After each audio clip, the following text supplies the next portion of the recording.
Já, aðeins hérna áður við byrjum á þessum dæmum spennuþrýtingin.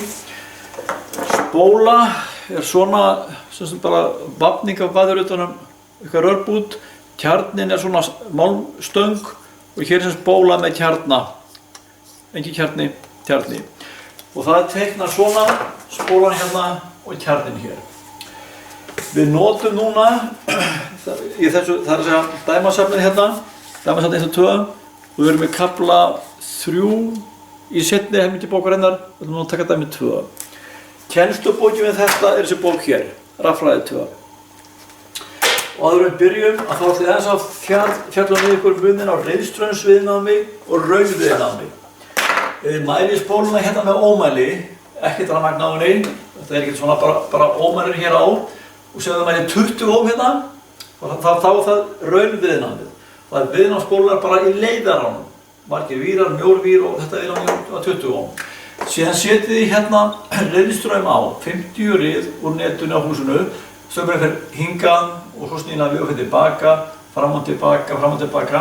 Og þá tölum við X þýðir reiðstraumur, L þýðir reiðstraumsviðnámsspólu. L þýðir spóla, ef þetta væri C þá er það þéttir. Þannig að reiðstraumsviðnámið sem það getur verið 35 ohm, en jafnvel sem getur verið 20 ohm.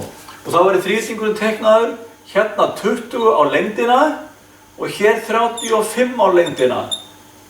Þetta er XL ásinn og þetta er R ásinn. Og hér er þá heildarviðnámið inn í rásina, sér hérna inn. Það er bara þetta hér. Það heitir Z. Þetta er viðnámaþrýstingurinn. Bara aðeins og spennundar sem við teiknum núna í spennuþrýstingnum, það er spennan yfir reiðstraumsviðnámið, hún kemur hér, og spennan yfir jafnstraumsviðnámið, hún kemur hér. Nú tökum við bara dæmi 2 og við erum átt okkur á því hvað það þýðir. Þú ert að lesa þetta upp hérna. Dæmi 2. Í spólu er svo lítið raunviðnám að ekki þarf að taka það með í reikningin. Þetta þýðir bara það að R-ið hefur ekki áhrif á X-ellið, þetta eru 2 sjálfstæð viðnám. Spólan er raðtengd við 150 ohma raunviðnám.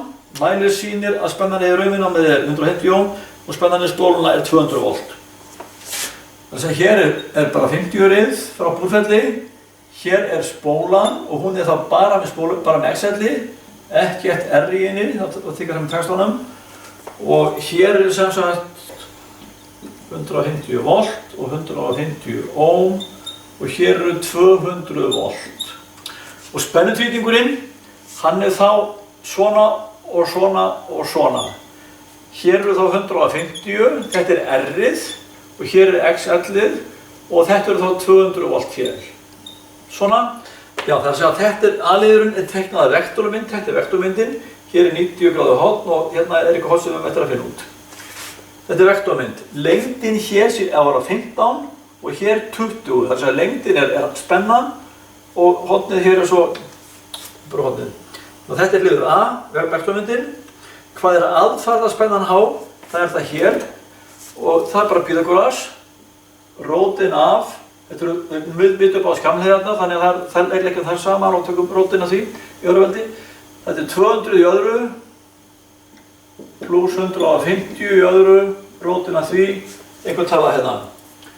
Það gerir ég hérna sem sagt, rótin, ég teikna á second function til að fá rótin upp, rótin af sveganum, 200 í öðru, pluss 150 í öðru, svíu lokast jafnt og 250. Þannig að spennan hérna inn er 250 volt. Og það er spennan fyrir ekki á sér, þetta hérna, þetta hér er 250. Þá erum við búin að teikna vindina, finna hliðina hér. Og komum ekki straumræður í rásinni. Nú vitum við tvennt einn hlut hér, þetta hérna. Og ómslagmálið, það var vaffið að U hérna uppi.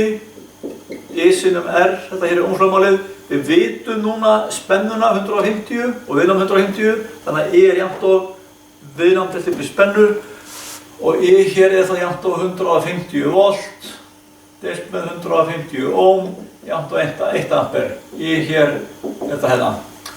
Þannig að við C-liðnum straumurinn í rásinni er 1 ampere. Því við vitum hér 150 ohm, 150 volt og finnum við I sem er hér og það er sama hér.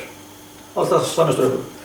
og kvistnótið fasishornið hérna, þá byrjum við á því að finna hlutfallið, kóshlutfallið og segjum hérna bara kóshlutfall